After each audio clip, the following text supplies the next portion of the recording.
All right, so rummaging through boxes, I found the door handles together.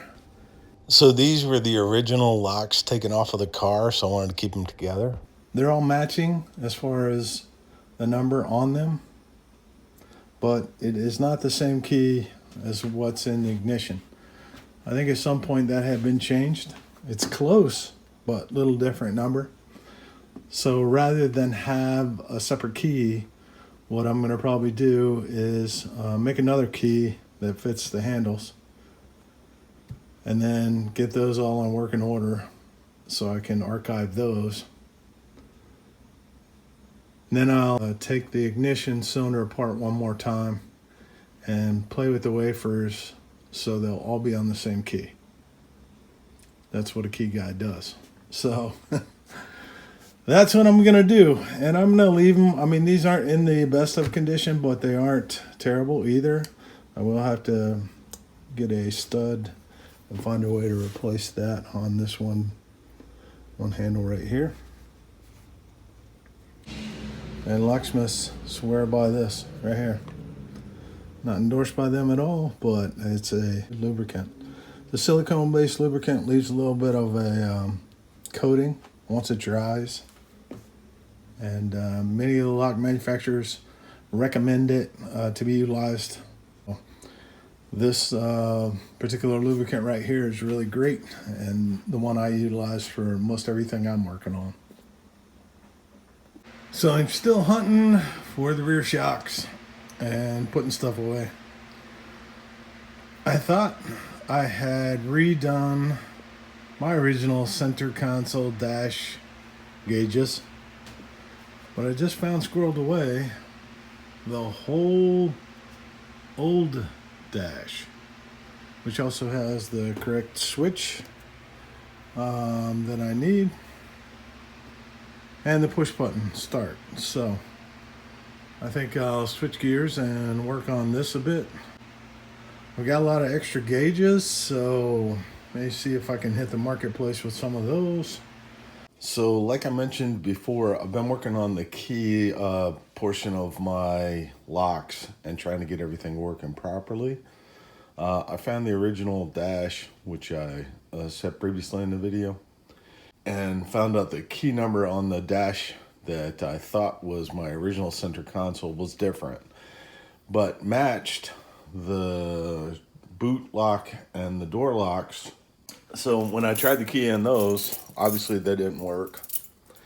And the reason why is they were just jammed up with too much goo and old age and dirt and whatever else. So I've been soaking them. So the key itself would go in to about this area and stop. But it needs to go all the way in. I don't know if everybody knows that, so I've been soaking it with Tr3 for a few days, and then I could get the key to go in, but it wouldn't turn. And then I started spraying some lube down in here because there's a lever that moves back and forth. It's actually what locks it. There's a kind of a bar that moves back and forth that actually locks it, and there's a lug on the back of the plug here. And that's what actually turns the cylinder that, you know, activates that lever that either locks or unlocks your handle. So this one I'm still trying to get it to turn. So that's here. You can see that turns all the way around. Locks the handle. Turns back the other way. And it's still, that's the lock side, sorry. It turns around that way, and that unlocks it, so it'll spin. And then all the way back around the other way, and that locks it up.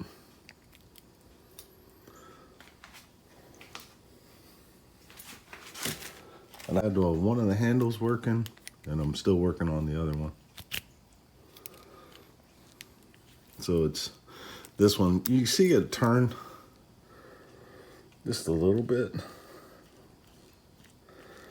And you kind of got to spray it and then keep working it to get it to work its way all the way around. So that one's still not quite there.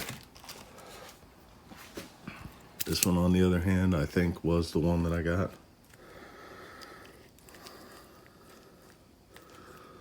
So after a couple more days of soaking,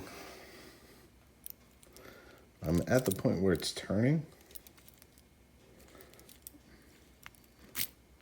It's coming in and out pretty smooth, but it's not quite going the full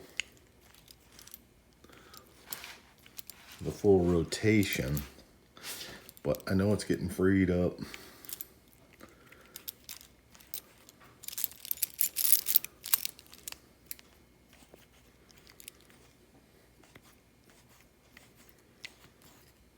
There we go. There we go. All the way around. Right there. Just got to get the handle in the right spot.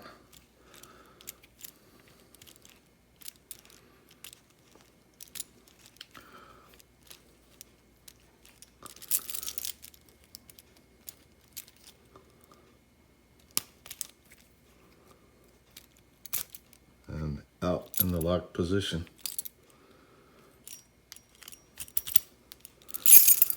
And back to the unlocked.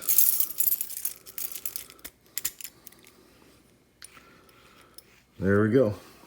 That's what 4 days of soaking it with some Tr3 and some PB Blaster took care of. So these are the original handles, which is why I wanted to use them.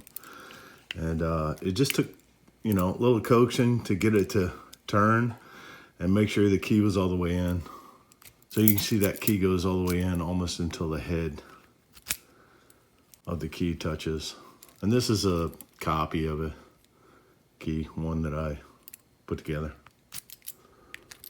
So a couple more soakings with a little more stuff and we can put that away. That'll be another job done. Just wanted people to understand that, you know, after a while of sitting, there's going to be some goo in there. And how to get it to work. Just got to make sure you don't use too much force and you take your time. And then that'll work.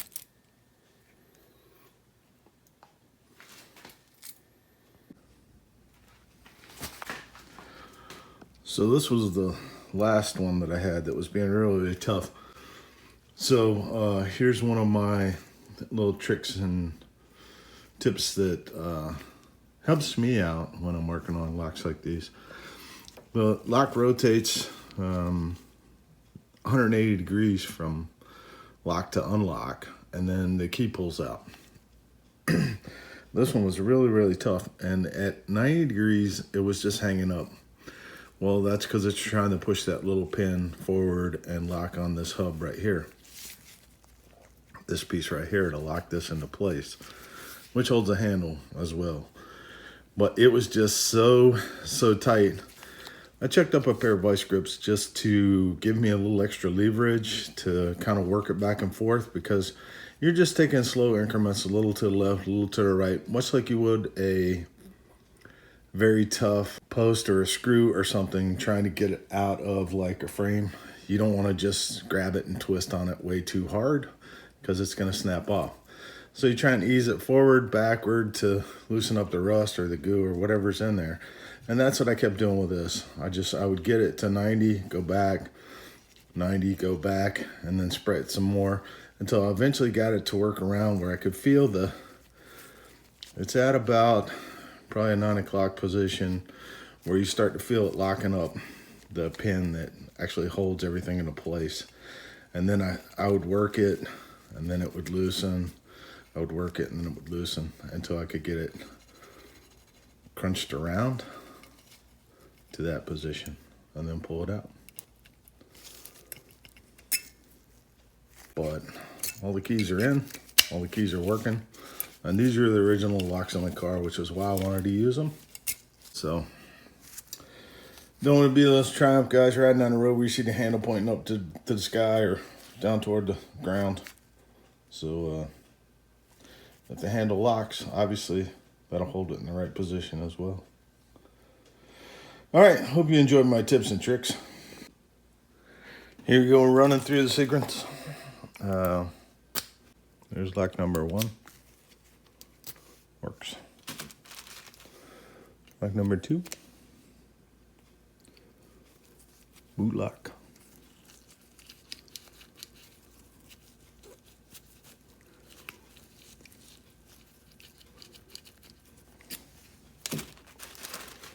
And this one was the hardest one.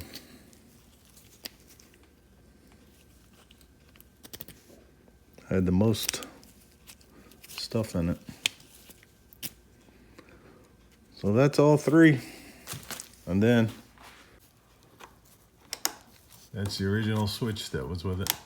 I don't know about the glove box lock. I guess I'll have to check that at some point, but that works. And the push button start looks like it works.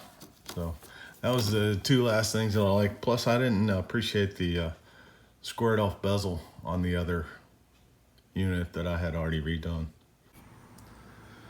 So just mocking some things up to see how they look.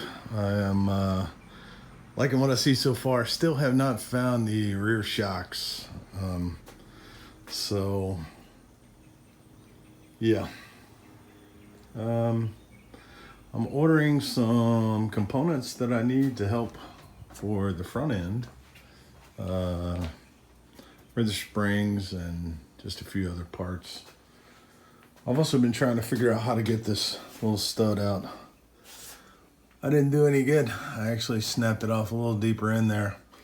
I don't know if I'll have to get a replacement handle and see if I can't figure a way to swap the cylinder over or just key the new one to match. It just, yeah, it doesn't want to come out. Got a few other parts I've been working on.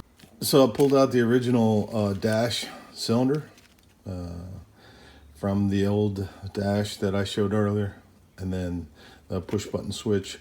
Missing a few screws, but need to hit them with some contact cleaner, let them dry out, just dust them off real good, and then insert them in on the other dash.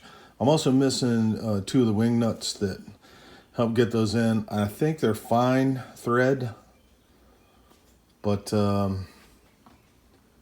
ones that hold the console to the actual dash. So guess I'll have to order a couple of those.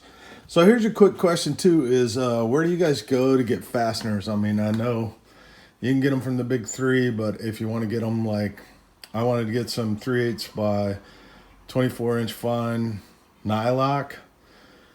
I just don't know what strength I need them to be or what I need them to be made out of. So, and can you order them in bulk somewhere and save a couple dollars? If you can help me out with that, just drop some notes, some comments. I'd sure appreciate it. I think that's it for now. I'm gonna have a couple more days coming up where I can work on some more stuff. So that's it for now. Appreciate you guys following along.